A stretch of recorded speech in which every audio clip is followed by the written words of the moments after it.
আসসালামু আলাইকুম বন্ধুরা, সবাই কেমন আছেন? আজকে ছোট্ট একটা ইনফরমেশন আপনাদেরকে দিব। আমার সামনে দেখতে পাচ্ছেন, এটা স্ট্রেঞ্জার ব্র্যান্ডের মডেল PVT 1000 অ্যাম্প্লিফায়ারটি আমাদের কাছে আসছে হচ্ছে কিশোরগঞ্জ থেকে।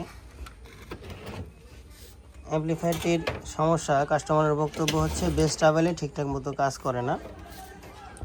আর এই ধরনের অ্যাম্প্লিফায়ারে যদি বেস ট্রাভেল সার্কিটটা ঠিকঠাক না কাজ করে, সেক্ষেত্রে কিন্তু আউটপুট কাঙ্ক্ষিত পাওয়া যাবে না। এটাই স্বাভাবিক, কারণ এগুলাতে আমরা মিক্সার ব্যবহার করি না।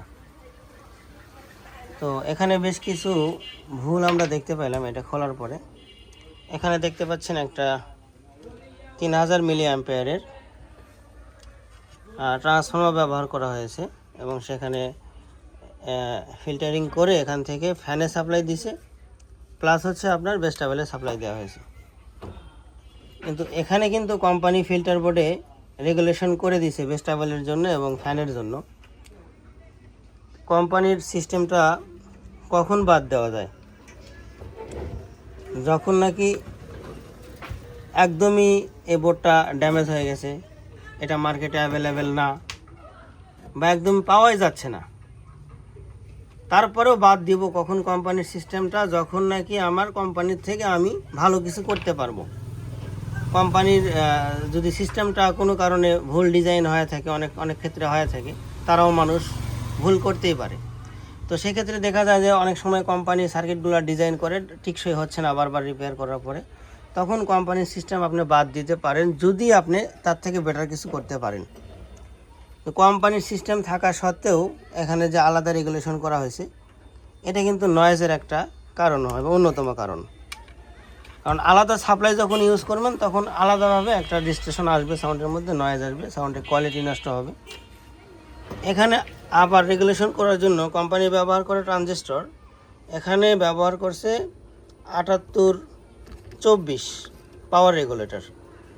হ্যাঁ, তো এই পাওয়ার রেগুলেটরের যে ধারণ ক্ষমতা অ্যাম্পিয়ারের, আর হচ্ছে আপনার ট্রানজিস্টরের যে ধারণ ক্ষমতা, সেটা কিন্তু কখনোই এক নয়। এটা বুঝতে হবে, এবং প্রত্যেকটা কাজ বুঝে করতে হবে। আপনি যদি কাজ না বুঝেন বা আপনার দ্বারা না হয়, সব কাজ সবার দ্বারা হবে এমন কিছু না। সেক্ষেত্রে আপনি কাস্টমারকে বলতে পারেন যে ভাই, আমার দ্বারা এটা হচ্ছে না, আপনি অন্য কোথাও দেখান ভালো কোনো লোক দিয়ে। সেটা একটা বিষয়, আপনার মান সম্মান কমবে না, আশা করি আরও মান সম্মান বাড়বে। তো প্রত্যেকটা কাজ সঠিকভাবে করলে যারা এই ডিভাইসগুলো ইউজ করে, ব্যবহার করে, তারা কিন্তু অবশ্যই উপকৃত হবে। এখানে সব ভুল যে যারা টেকনিশিয়ান তাদের, তাও না, যারা জিনিসগুলো ব্যবহার করে তাদেরও কিছু ভুল আছে। কারণ যারা প্রফেশনাল মানের টেকনিশিয়ান, প্রফেশনাল মানের ডক্টর, তাদের ভিজিট সবসময় একটু বেশি হয়, এবং তারা সবসময় হাই লেভেলের কম্পোনেন্ট দিয়ে কাজ করার চেষ্টা করে, যার কারণে তাদের কাজের সার্ভিস চার্জ প্লাস তাদের কম্পোনেন্টের দাম একটু বেশি হতে পারে। তো কিছু কিছু কাস্টমার দেখা যায় যে একটু দামে কম পায়, একটু সার্ভিস চার্জ কম, বিধায় তারা মনে করেন যে একটা সেট 50 টাকা করে 6 বার ঠিক করবে। 6 বার ঠিক করার পর সেখানে আপনার টাকাও বেশি গেল, আপনার পরিশ্রম গেল, আপনার সময় গেল, সব কিছু বেশি দিয়ে তারা মাঝখান থেকে সার্ভিসটাও তারা ঠিকঠাক মতো পায় না। প্রোগ্রামে যাওয়ার পরে তারা ঠিকঠাক মতো প্রোগ্রামটা তুলতে পারে না। এই একটা হচ্ছে যারা এটা ইউজার আছে তাদের এটা দোষ।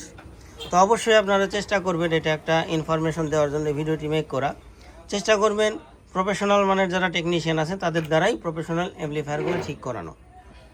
তাহলে আপনারা সব দিক দিয়েই সাশ্রয়ী হবেন, টাকা পয়সা, সময়, পরিশ্রম, সব দিক দিয়ে আপনারা লাভবান হবেন। আশা করি কথাগুলো বুঝাইতে পারছি। তো যাদের প্রফেশনাল মানের অ্যাম্প্লিফায়ারগুলো, প্রফেশনাল মানের সার্ভিস দরকার, অবশ্যই ডিজিটাল ইনস্ট্রুমেন্ট দিয়ে এই জামানায় সার্ভিস করতে হবে। তো যাদের আসলেই ভালো মানের সার্ভিস দরকার, তারা ইলেকট্রনিক্স টোটাল সলিউশনসে যোগাযোগ করতে পারেন। সিরাজগঞ্জ, তারাস থানা, গুলটা বাজার। ধন্যবাদ সকলকে।